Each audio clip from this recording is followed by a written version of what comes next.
live. Welcome back, ladies and gentlemen. I'm one of your co-hosts, Blake Ruffino. Alongside me is my counterpart and co-host, Joe DeLeone. New internet. Who dis? Again, you got to stop hyping up. I got to stop jinxing it? Okay. All right. I would stop jinxing it. Yeah, just like, and I have to say this, there are jinxes consistently in sports media, and timing is always extremely ironic. That being when the news broke of what we're about to talk about today, Blake. I told you the whole time it was going to be a Friday in the middle of the summer, and lo and behold, the news breaks on a Friday. Well, I'll give you your flowers on this one too. The College Sports Commission also has a new CEO who you called would have ties to Tony Petitti. And Joe, I got to be honest with you. There are some people in the SEC that's pissed. I really don't think Sankey likes this a lot, if I'm being honest, because, again, if push came to shove, who does the College Sports Commission side with here? Well, I would hope that that's not the case, and I have some information that I pulled on Brian Seeley, who is the person that you're talking about. Yes. We'll get into this, but like another angle that comes – I think it's by the way, his credentials to being in this job are freaking insane. Oh, they are, and I want to talk about that at some point today. But I think that the conversation point is interesting, especially the news today that Ross Dellinger comes out that Sankey and Pete Bavacqua, the Notre Dame athletic director, are meeting with Trump, and they're playing golf with him this week, and then they're meeting with him afterwards in New Jersey. By the way, Petitti's not a part of this, so the whole, as I said before, the high school girls fighting rumors, keep building there in one way or another between Sankey and Petitti, and we can keep speculating. Things could be fine, and we don't know it, but I feel like that there's a lot of ways to look into things like that when Petitti's not included in a bit like this. There should be a foursome. Who plays golf with three people? Well, in fairness, they were part of the article. They were summoned. That's true. So, with all due respect to Tony Petitti, I'm not trying to say like Greg Sankey is trying to cut you out, but if the president of the United States, regardless of political party, Joe, if the president of the United States, Democrat, Republican, Independent, calls on the Ruffino and Joe show, with all due respect, we're on our way. Well, obviously, and this is what I'm getting at, though, is could you imagine what the president would say to us, too? Can y'all stop saying Rudy Poo every 45 seconds? Or shit every hour.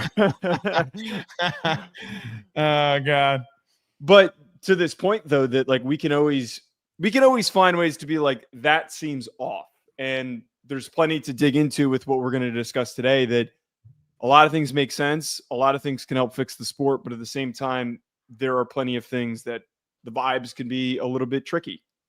Are we in real person live, Joe, or no? Can we really, is there a way that we can actually truly tell or not? Is this a simulation, Blake? Are we real? It's 2:04 Central Standard Time. You could have faked that. So basically what you're saying is that we're doing this at 2:04 a.m. We could have done it yesterday when the news hadn't even brought. We're obviously live. Yeah, the College World Series is going on, and we're trying to be. Yes. So I had to make Joe yet again, who's been humbly gracious with his time. I had to go live because the game, the LSU game, and College World Series. Which, by the way, hold on, dude, Danny Cannell is getting the shit ripped out of him on Twitter. When is he not? He has been bashing the SEC baseball-wise. And then North Carolina, the best team in the ACC, by the way, just went down to the Big 12. Arizona, stand up. Arizona, after getting blown out in game one, comes all the way back and upsets the Tar Heels, which, by the way,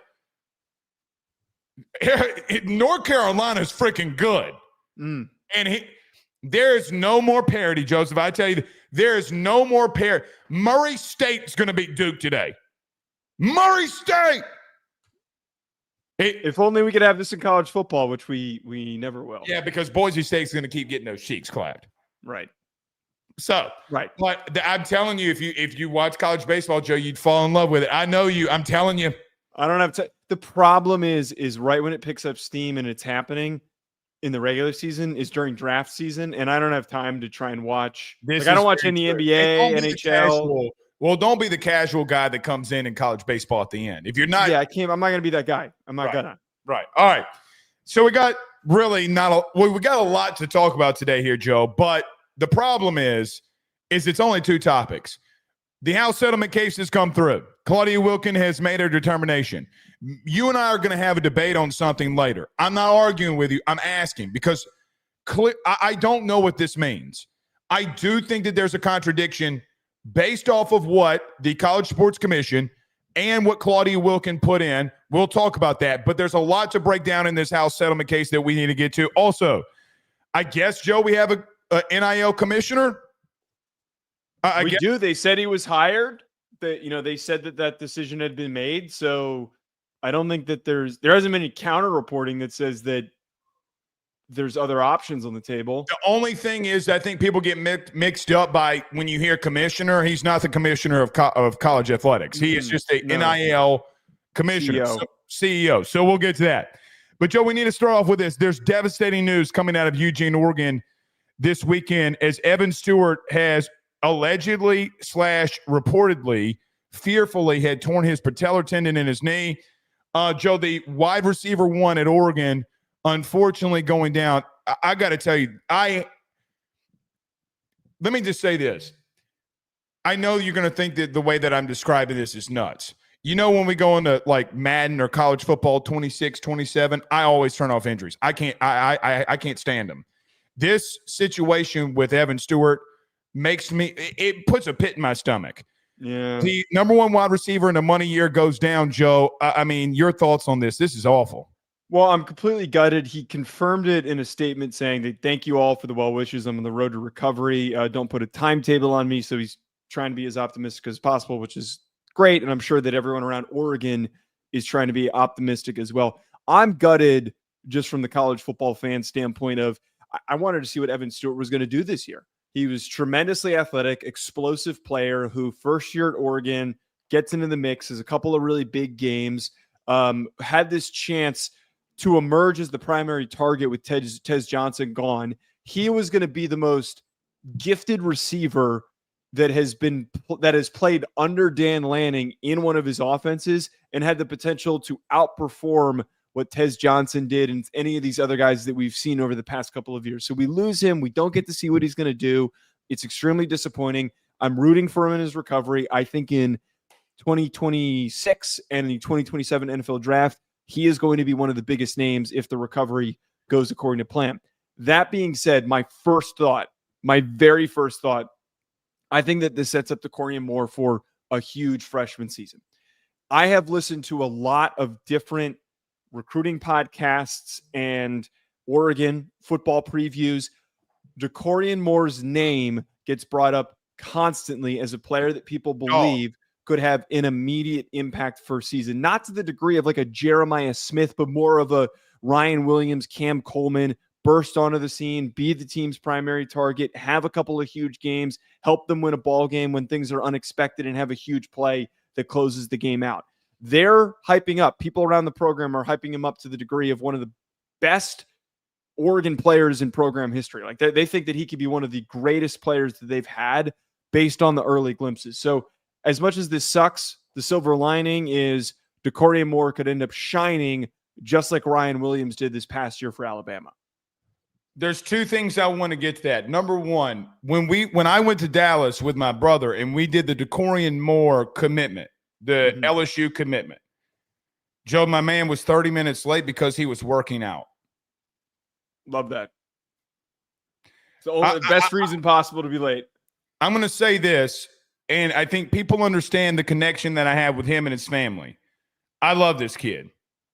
I do. I hate that he's not the school that I cover outside of Ruffino and Joe show. I hate it. They ain't nobody putting in work like number one. No one. I promise you that. Conversations that I had during recruiting. Hey, what's up? He's working. He'll text you back in a minute. Okay. I mean, I don't care. Cool. I'm just saying what's up. Oh, okay, cool. There's something about him. I think he's going to be super special. I think that when you look at him and Ryan Williams, before Ryan Williams reclassified, were 1 and 2 because Ryan Williams should have been in this class. Dacorian Moore was number 2. Ryan Williams was number 1. Then the reclassification, you could have put 1A, 1B. It wouldn't have really mattered. Joe, I do feel as if that he is going to be a special athlete for Oregon, bar none.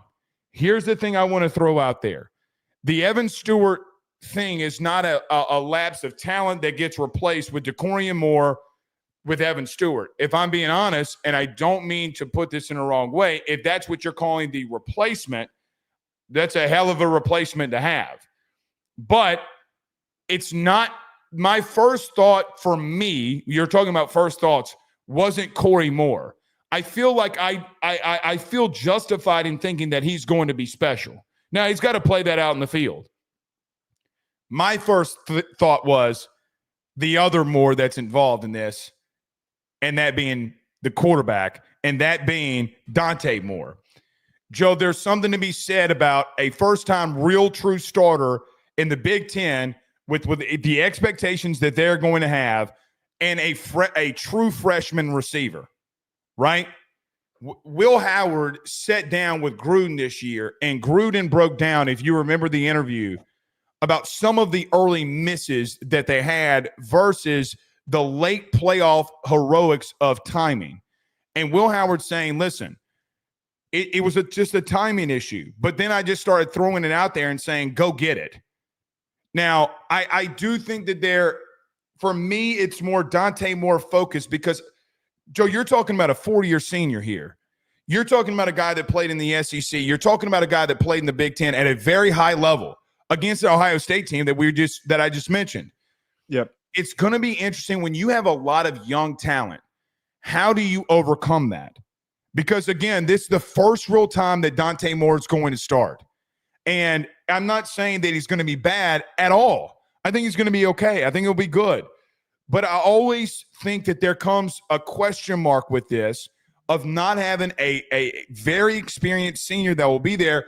Just who are the other guys that will step up will be the question. I'm not saying they're bad, good, bad, or indifferent, but you got to point out the youth that will be in this situation. I do agree with that, and I think that that's like the team dynamic angle that we look at when we talk about something like this, losing a veteran, experienced guy who's been around on multiple teams.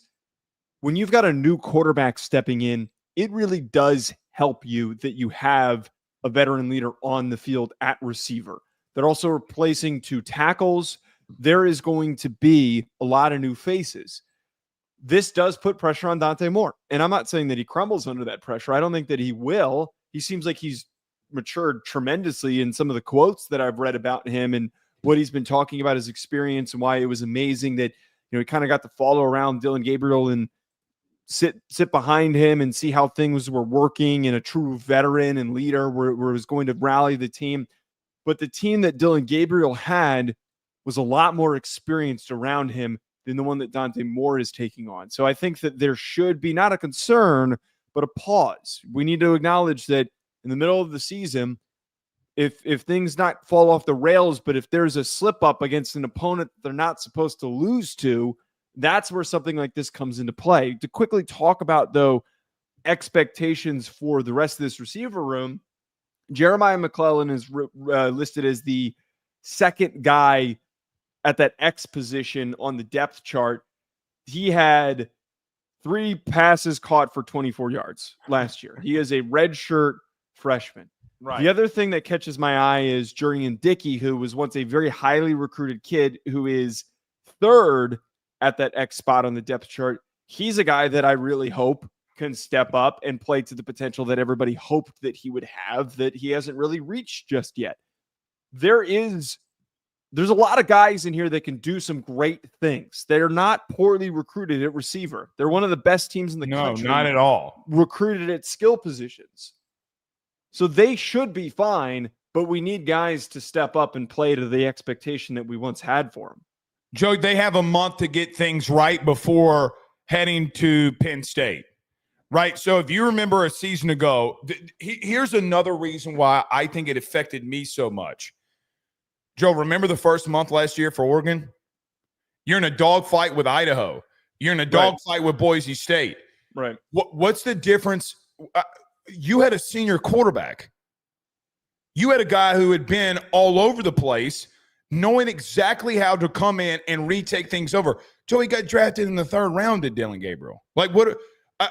Fourth. Oh no, yeah, no, 3rd round. Sorry, 3rd round. Right, yeah, right, yeah. How do I know more about the draft than you? I mixed. You know what? I'm just messing. But regardless, Joe, remember that first month? Yeah, it was brutal. It was brutal. Well, it was. We were questioning if they were real, if they were going to stink. Correct. What was the real Oregon? Now, we don't normally go like this when we talk about these types of situations, meaning you and I. But you have Montana State, Oklahoma State. You have Northwestern on the road, which, come on, Oregon State. Joe, you have a month before you have to prepare for the real litmus test of going back on the road, across country, going to Pennsylvania against Penn State. I feel like that should be enough time. You have a month before that during camp to figure it out. Now, I told you off air the situation with Evan Stewart the way it was told to me. They were already putting in work, and good for them, and I'll leave it there. But the bottom line here for me is you did have a struggle in the beginning of it to start off the season a year ago. Is that still going to be a problem for you now? Can Dante Moore take the steps that he needs to take? And Joe, quite honestly, they're going to have to run the football early to take some pressure off of him. You're going to have to do that to let him get his feet up under him and let the game slow down. I don't want to say that Evan Stewart's absence is such a big deal that we're questioning them as a team. But when you have that much youth, the question mark for me is still got to remain there until they figure it out. Well, right. I think that's like the really great way to kind of close out this point is I know we've been doing this show long enough that there's kind of like an expectation of the reaction to some of the segments that we do. Like I've kind of started to realize the smart fan bases react appropriately. Some of the delusional fan bases act with some insane comments. Tennessee. Okay. Come on. what I'm getting at here I sneezed. Is that sorry. We're bringing up and we're talking about an Evan Stewart injury because this is big news. Like he was expected to be one of the most important receivers in the country. And I think a lot of Oregon fans that are very smart. I really like interacting with Oregon fans because they know a lot about the game and they have realistic expectations and they don't get ahead of themselves too often. I think that they're going to understand why we're talking about this the way that we're talking about it. I always hate when I see comments when either a kid transfers or he gets hurt and they go, "Oh, we didn't need him anyways. Oh, what are you talking about? We don't need him. No, he's not that big of a deal." He's instantly poo. Right. Suddenly it means nothing. You can't cope like that. Like it's okay to acknowledge and look at the big picture, which is what we're trying to do here. I don't think that we're going to get that type of a reaction, but we're trying to look at the big picture to illustrate there are other things that happen. Us having been in college locker rooms at the Division I level, we understand when you lose a guy like this, when you lose your top receiver. I was on a team that had two guys. One got drafted. One was a UDFA. One got drafted very early. When that guy wasn't available and there was an injury scare, everybody paused. The locker room would suddenly be a little more quiet the week showing up to a game. I bet things are going to be a little quiet for the next couple of weeks during workowts because everyone's going to be thinking, man, what the heck just happened? What just happened? Guys going to be scared it could happen to them too. Well, Joe, whoa, shit. That's a whole other layer. It's a whole nother layer that people don't want to talk about. But again, we're not changing our preseason thoughts completely on Oregon at all. No. To not acknowledge that a 4-year senior in a money year, by the way, are you going to take those catches away that he had against Ohio State in game 1? Right. I mean, like Joe, name the quarterback that we've had discussions about that's a first-year starter. Like I put him on Arch Manning. What makes you think I'm not going to put him on Dante Moore? Exactly. I mean, the kid came in his first start and threw 2 picks, and some are acting like he's the next Peyton Manning, which he very well may be. But guess what? He threw 2 picks against ULM. He threw a pick against Mississippi State. That is going to happen with freshman quarterbacks. Wait, again, it was on the road. So all I'm saying in here is you started off the season a year ago and things were sluggish. how quickly can you fix those things will be and have timing and have connection will be a big deal here. That's all we got to say. All right. Joe, let's do this. Let's take a quick break. When we come back, I have no idea what we're going to talk about for the next 40 minutes. Do you? It's going to be chaos. It's going to be chaos. House settlement case is approved. We talk about that next. Everybody do us a favor during the break. Hit the like and share to all those groups on Facebook. Subscribe button on YouTube. Wherever you listen to podcasts, rate, review, and subscribe. Let the debate begin, if there is really any debate. I don't know if we're going to have a debate. I think there is one big issue that me and you are going to debate about. But, Joe, at last, the House settlement case has been approved. The House settlement case will pay thousands of former players from the 2016 to 2024 season $2.8 billion in back pay for name, image, and likeness. I'm one of those people, by the way. Are you really? Yeah, they sent me a letter. I signed it, and I'm probably going to get like $20, but I'm still technically one of those people. Well, no, you got to do $2.8 billion divided by 8,000. I don't think an FCS scaled. It has to be, and I shouldn't be making the same amount of money as Deshaun Watson. Like, that's not. If you do, I swear to God, I'm gonna laugh so hard. It's gonna be like $100 if I'm lucky. But okay, sorry, continue. Well, Rhode Island long snapper Joe DeLeone gets $25,000 check sent by the NCAA. There's absolutely no shot. And if it, but your someone it's going to be very fun if it is. Cameron Souter said, "Don't spend it all in one place." I'm taking that $100 and I'm going to buy myself a steak with it. But to this point, though, I don't think that I'm getting very much. Well, that is funny. I didn't even know that. You didn't tell me. But $2.8 million in back pay for name, image, and likeness for the years 2016 to 2024. Joe, per Ross Dellinger, the annual cap, quote unquote, and new enforcement entity that is expected and now is here with the College Sports Commission. And we'll talk about CEO in just a moment. Deloitte who is an accounting firm, will be running the NIL's clearinghouse, a.k.a. NIL Go, is where all NIL deals will be put in through a clearinghouse. They also state in this House settlement case that a 48-hour business day rule, meaning you have to approve these in 48 hours, is going to be a 48-day rule. NIL Go, nor can the commission determine fair market value. That got missed, and I tagged you in it. Now, I went and I sent it to you just to make sure. Okay, let's not jump to that just yet. We're not going to correct. We're not going to jump to that just yet.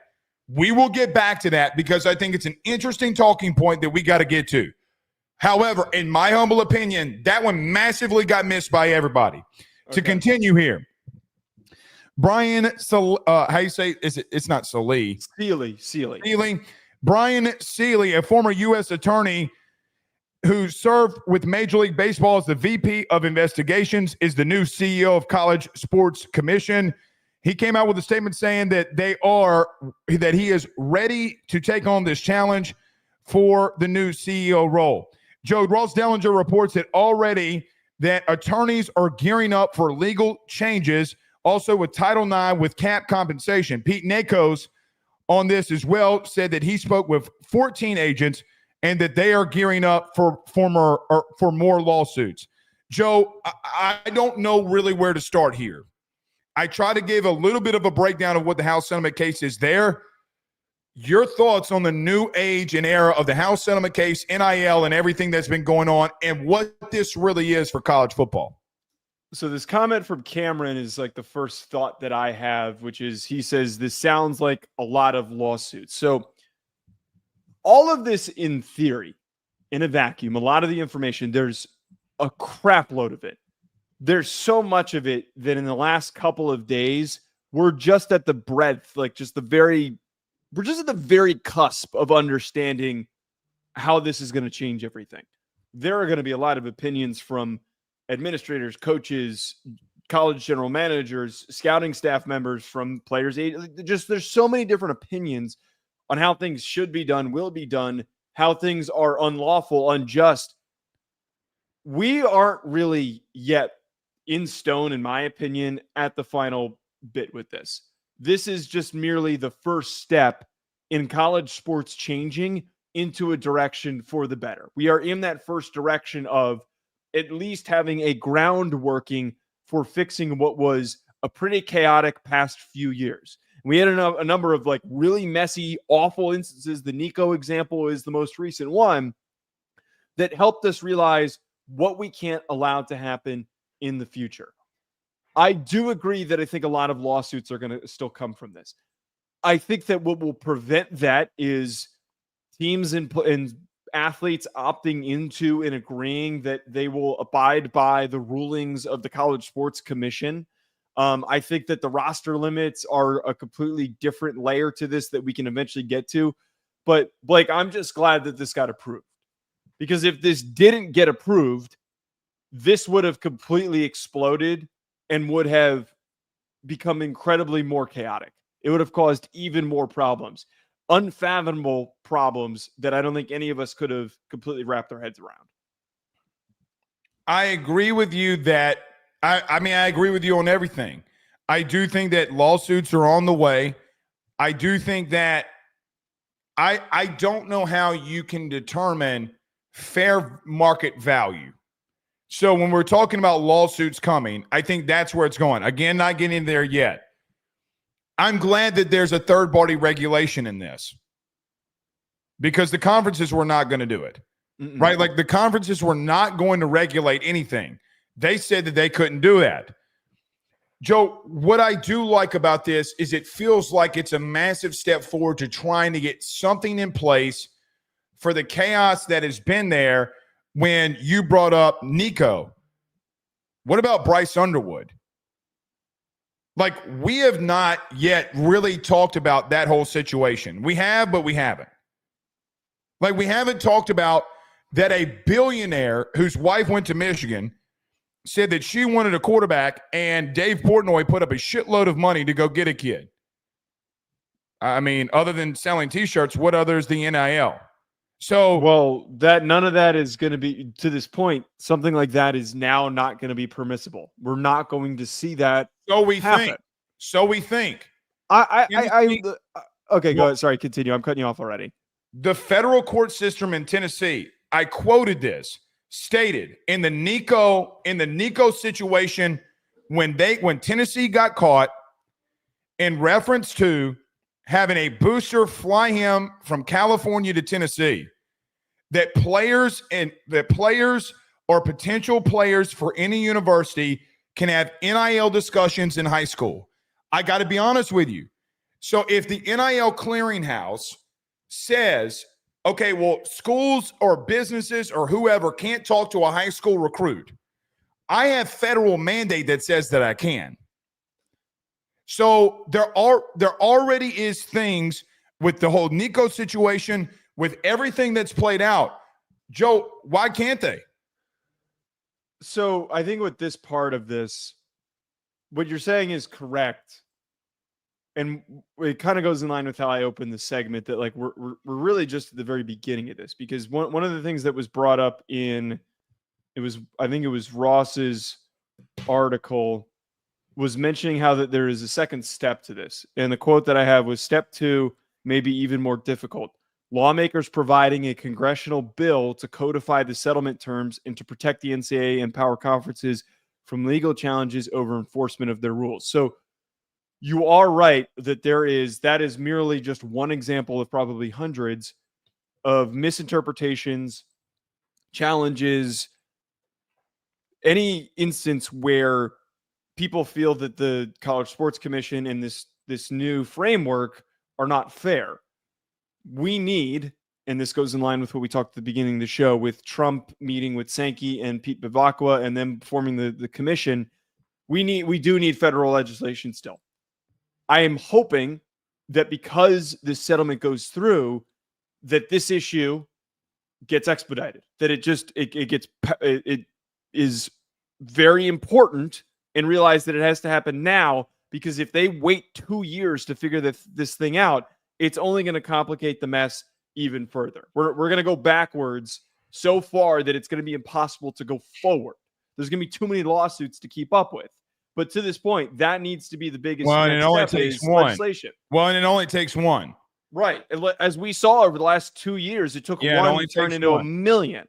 Well, it only takes one to win for chaos to ensue.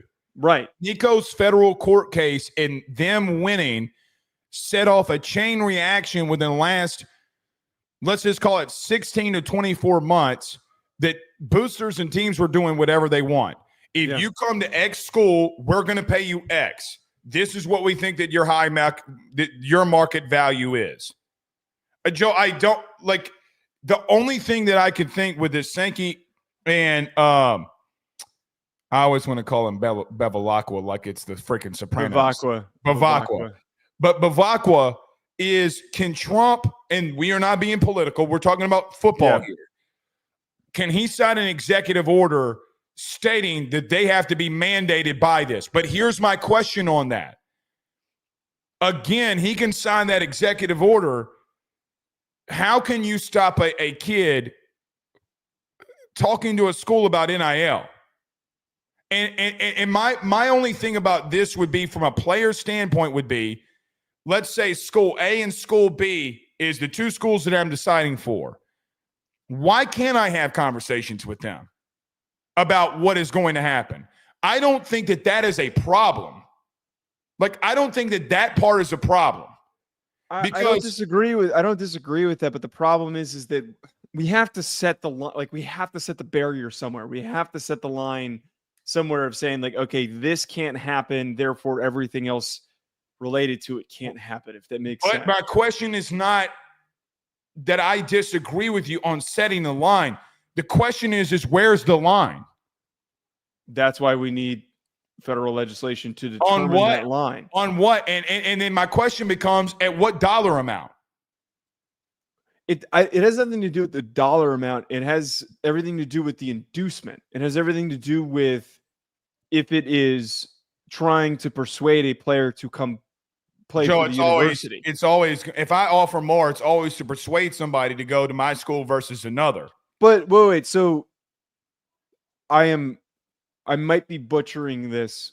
Okay. But there happened recently with the Las Vegas Aces, the women's basketball team in the WNBA, that they were receiving money from like the city of Las Vegas that was outside of their contracts that they weren't supposed to be receiving. So I'm bringing this up to say that in professional sports, you can't have an outside entity step in and manipulate a contract negotiation. Do they have a collective bargaining agreement? They do. And that is another part of this. And I have said this a million times over, that like, we need a collective bargaining agreement that the players agree to, that, hey, we are agreeing to all these amazing things that allow us to get paid, do X, Y, and Z, for the university to give us money, for a booster to give us money to represent his business in the local area, all of these things, as long as we agree to not allow for money to be handed to us for no reason in order to persuade us to make a decision. Well, and we missed the biggest thing here. The House settlement case also is mandating that schools, for the first time, will be paying players at 22% based off of their market share. We've completely missed that out of the top. So football teams are going to be making anywhere from $13 to $16 million based off of the revenue share that they maintain for the first year. And Ross stressed this a lot in this article. Joe, for year one, what happens in year two? It's supposed to grow. So we're only focused here on NIL. I think everybody has wrapped their minds around schools paying TV revenue share. I don't know how else you can spin it. I mean, what, Joe, let me just ask you this very quickly. Is there anything that we need to conversate in reference to TV revenue share? The only thing that I would say is that's where I think schools are going to start getting things are going to start getting very interesting. There's also no like legal jargon here on what a school can pay a player. Like, one can make $20,000 the way that I understand it, and the other can make $1 million. Oh yeah, there's no bottom baseline salary for a player. Now it changes in some instances in reference to, I can offer this player X and another one Y, and it could be completely different. So there are going to be different things that come on the horizon here on this TV revenue stuff too. The other thing that was brought up as well that I find very interesting, and it's just like in the professional leagues, that if a player performs well, there realistically should be escalators and incentives for that player to make more money. So that premise alone should prevent what happened with Nico, where Nico goes out there, he's got written into his contract, if we reach the college football playoff, you're going to make a little bit more. Yeah, you make more money. The other thing that was brought up, I don't think that there's standardized contracts for every single team, but the word buyout was brought up a million times over. I'm very glad that buyouts were placed into this. And I think that that needs to be something that is held very firmly, because then that can allow, if a kid wants to leave, he really bad, like he's sitting on the bench, he wants to leave, he knows that his hometown school will take him. As long as that hometown school pays the buyout, he can leave and he can go elsewhere. I have an issue with that. Can I tell you the problem with that? Why?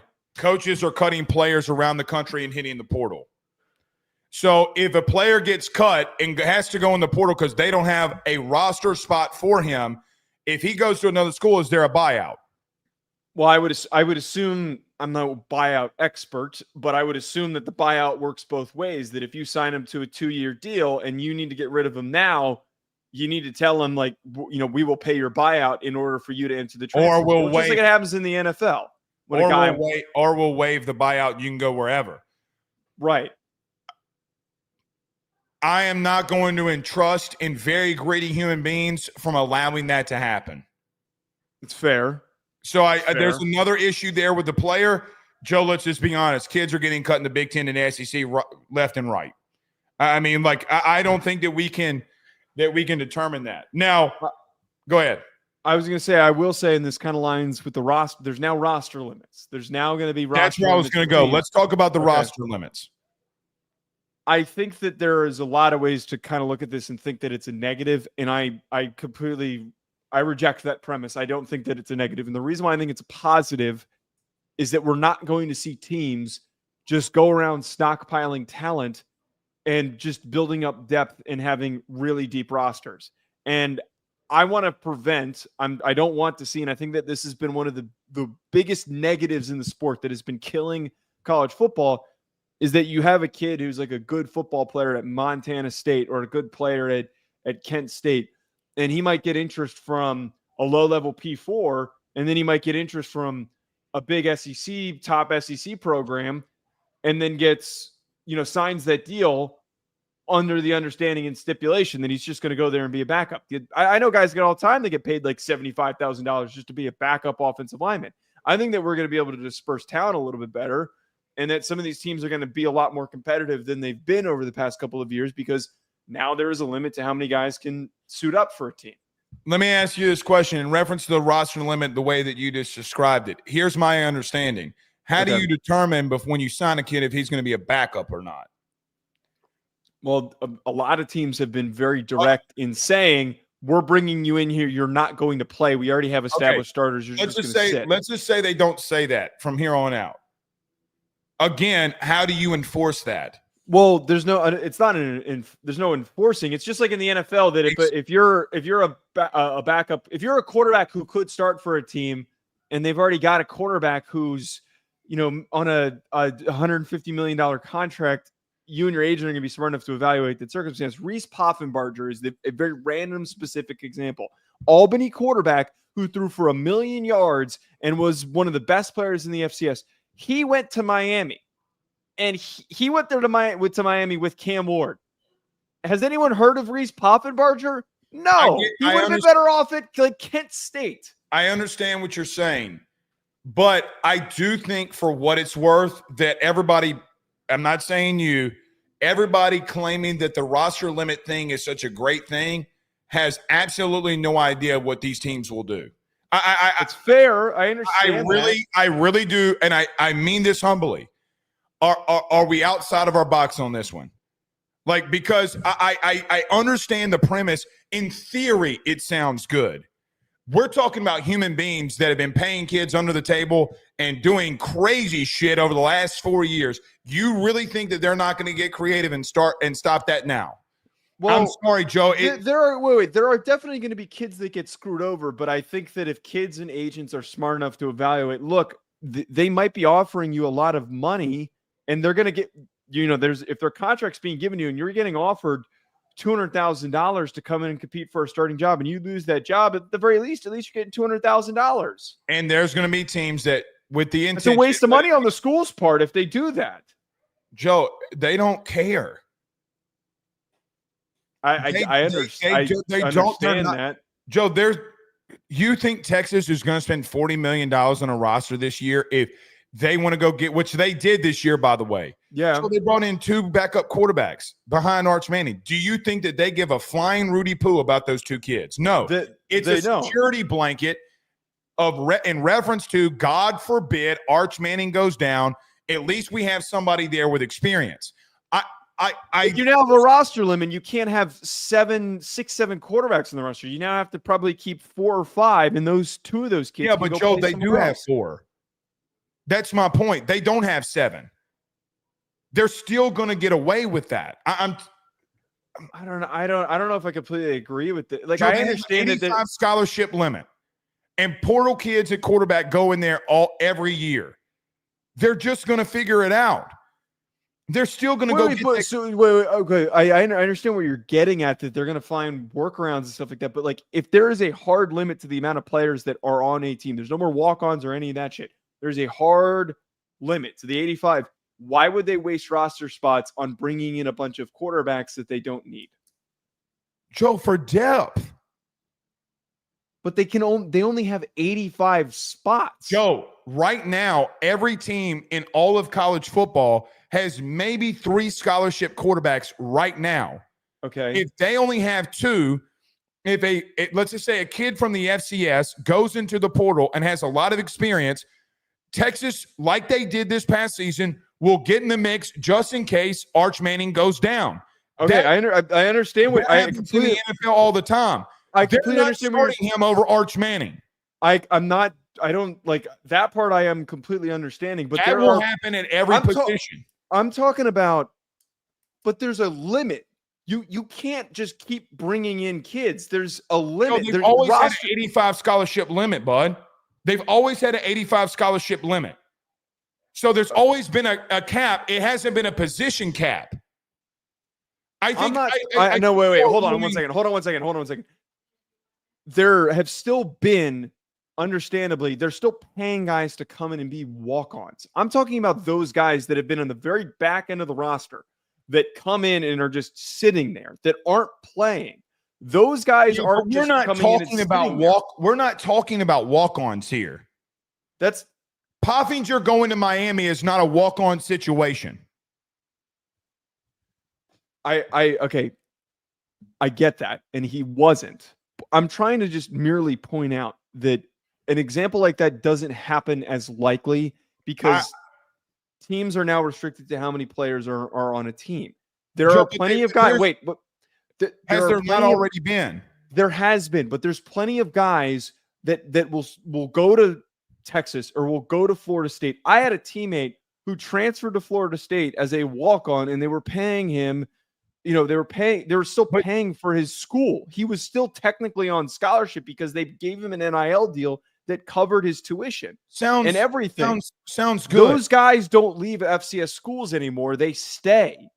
Sounds good. That is one instance of what we've seen in the last 40 years that has been happening. Where do the other 30 guys, 40 guys that were on rosters, where do they go? Where do they go? Joe, Texas had a depletion of defensive linemen and brought in 5 guys. Okay, they had the money to spend. That's not what those are not the guys that I'm talking about. Where do the other like 40, 50 guys that have been on college teams, where are they now? They're sitting on those rosters. Okay, but most of them are not walk-ons.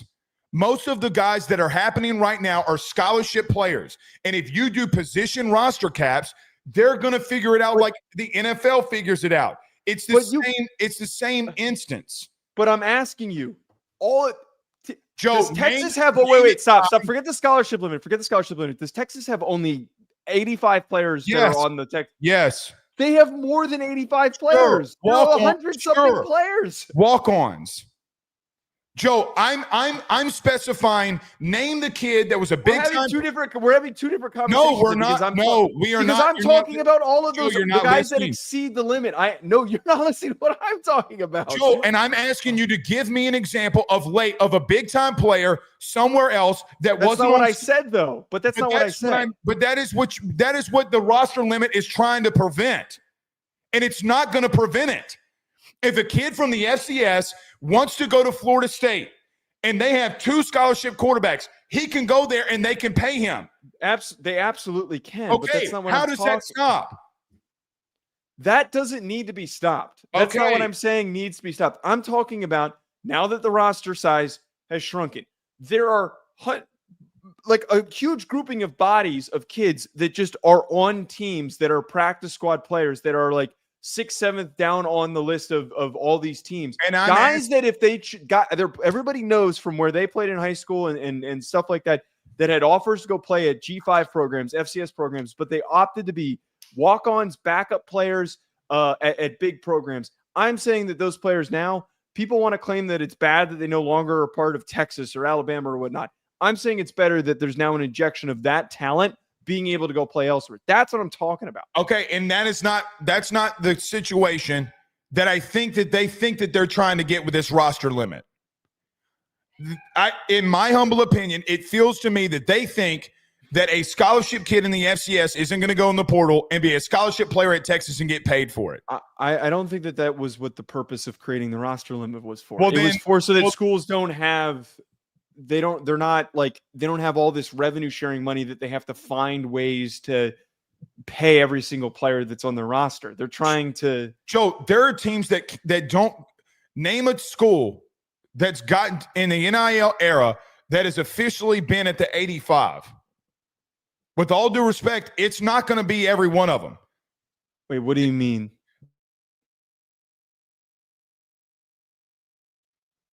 Blake, I lost you. Can you hear me? I don't know if this is on my end. I don't know if this is on Blake's end. The show might be ending early if we lost Blake. Can anyone else in the chat hear me? Oh, Blake, you there? Yeah, are you there? Can you hear me now? Yes, can you hear me? The power went out. Oh, did it actually? That's what that was? Yeah, it's not the internet. The power. Okay. I trust that it's not the internet. Yes, I got you. I hope you didn't catch that because I just cursed like 72 times. Okay. All right. Well, I didn't. All right. There is another situation. I don't even remember what were we? I don't roster. We were talking about the roster limit stuff, but I think it was time to move on. Okay. Here is something that I also, when I read this House settlement case, Joe, fully believe that there's a contradiction in it. Okay. NIL Go publish through On 3 that Deloitte, who's going to be a third party assisting the new CEO of College Sports Commission, and I quote here, that they are not able to approve or disprove market value.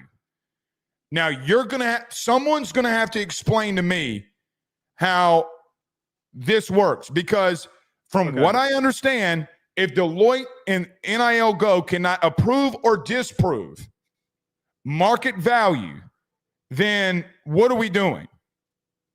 This is my interpretation of it. I understand the confusion over this. The way that I am interpreting this, Blake, is that they are stating that NIL Go is not allowed to create what is a fair number arbitrarily. What does that mean? What do you mean by arbitrarily there? They can't just create a number out of thin air and say, like, we think that just based on no evidence that this is a fair deal. They have to, and this is part of what NIL Go is going to be doing over the next probably few months, year, however long it takes. And they've already been doing. They have to evaluate past NIL deals of similarity and to determine a correlative value, like a similar value. So say a booster has a car dealership. Okay. He paid $100,000 to the freshman receiver coming in and gave him a car, a part of a marketing deal. He appeared in a commercial. He did a social media post, whatever it is. NIL Go is then required to point to that as evidence for when a similar circumstance at a different school comes up. If suddenly that new circumstance comes up, they're offering the kid $1 million and he does like a third of the amount of marketing for the car dealership, they can come to the table and say, this is inflated, something is off, we need to meet in the middle somewhere. All right, so stop. That means that they're going to have to let it all play out before they pop anybody.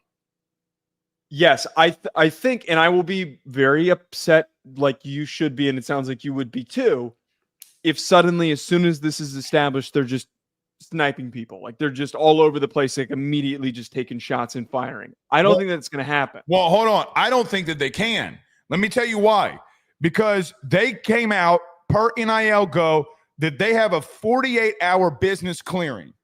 So in 48 hours of business days, so Monday through Friday, or, and taking holidays out, they have to approve this. Now, here's the problem that I have. The problem that I have is two things. Number one, they're using an algorithm to figure it out. Joe, I mean, I'd rather math play into for considering it's money. I kind of wouldn't. I don't mind. We're not talking about playoff seeding. We're talking about money. If we have enough examples, it's easy. I'm kind of guessing here, but like you pull into buckets of like this is all the car dealership deals that we have examples of. This is the average amount, and this is within range of what was offered. We approve it. Well, here's my problem. Here's my problem with that. Okay. Let's say that AYS Sports, Ruffino and Joe Show signs Livy Dunn today. Okay. What's their fair market value based on everybody else? She sets the market.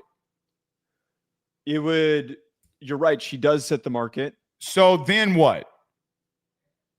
I am not an expert and I don't work for NIL Go. But wait. But so the way that I would assume, based on how I've read about this, they would go and look at all of Livy Dunn's past sponsorships. They would go look at other podcast sponsorships. And then they would determine based on all of that information if the number that we provided was a fair value.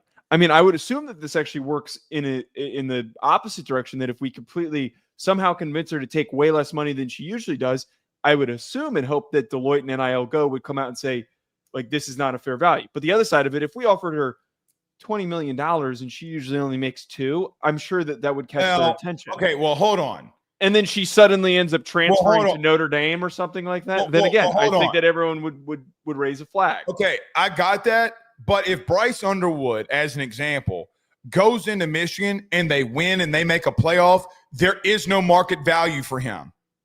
There is no, because the level. But his on-field performance isn't supposed to be related to the NIL deal. But it will be. Joe, you mean to tell me if the kid flops that people are going to want to go and do deals with him? No. Everybody's going to want to do a deal with him as soon as he starts performing. That's the instances that we have seen. Kids come out of nowhere. How much money do you think, how many people you think wanted to get with Cam Scatterboo at the end of the year? Well, but the whole premise, again, of this and what that whole statement is that you read at the very beginning is that if Bryce Underwood, yes. Okay, but if Bryce Underwood grows in notoriety, they're going to effectively, the whole point is that they're supposed to effectively look at past similar instances to help determine what a fair number is. We passed a house settlement case because we hated the past instances. There are no past instances. You literally said that everything was the Wild West, and now you're going to look at past instances to determine what you don't want to do in the future.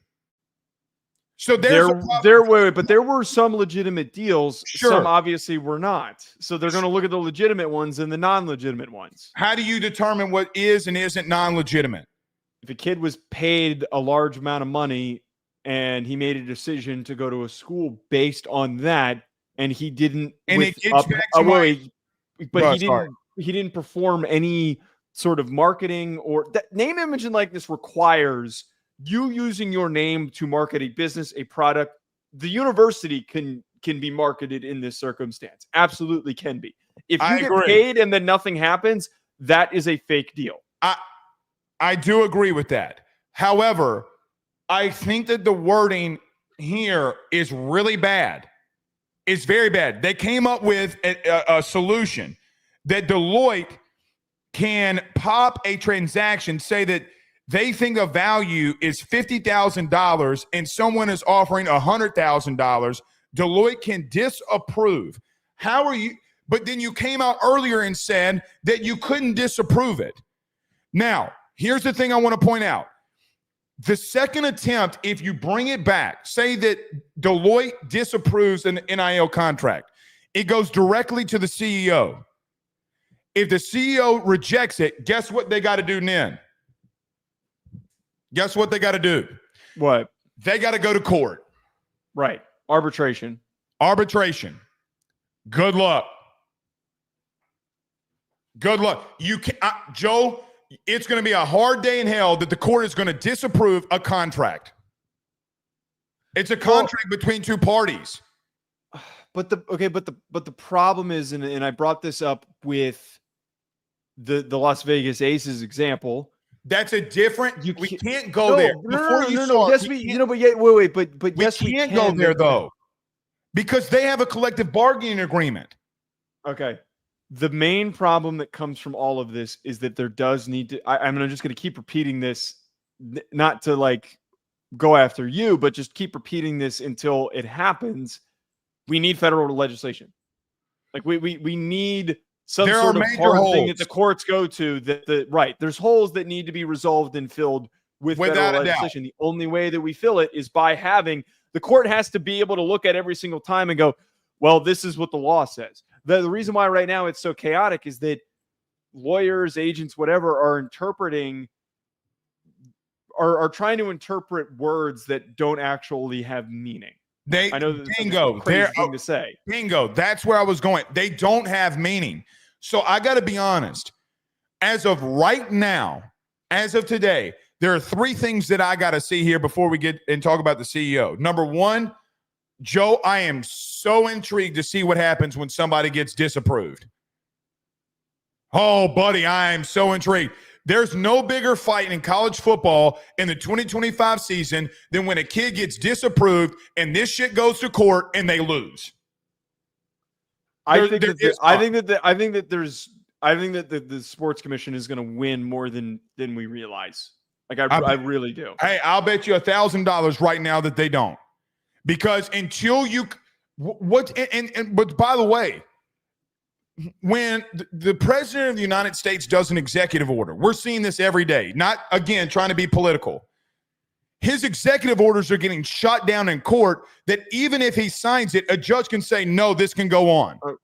Okay. So even if he signs that one, which I don't know if we need to get into that, regardless, there are holes that we got to figure out. This is not the end all be all. I don't think that they're going to win them. I think that they could win some. But, Joe, you're going to have to determine in a court system that if I want to pay a kid $100,000 because I think that that's his value, you cannot determine to me what I think someone's value is. That is you legitimately cannot do that yet. A collective bargaining agreement with the Aces is a whole different subject because they can't get involved in that situation. Here, I don't know if I want to offer a kid $100,000 that you can stop it. I just don't. I don't think that we're going to have so many extreme examples.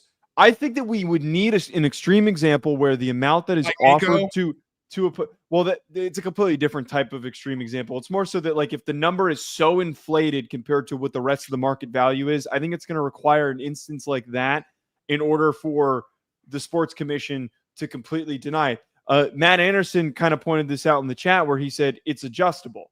But this is the whole point of having it. I agree with you that a lot of things aren't like actually resolved here. Like they're not. There's a lot of things that need to get fixed. But the whole point here is that you have an entity that is a third party that is supposed to be unbiased in the decision making, that is making these decisions based off of numbers, that just needs to be able to look at it and say, that looks normal. They need to be able to acknowledge what doesn't look like it was an inducement. That is, at the end of the day, that is the biggest determination here. It is like, does this look like this was designed to force a kid to make a decision to go to a specific school and not a business deal? That is when they're supposed to step in. I think, to your point, that the College Sports Commission cannot shut down.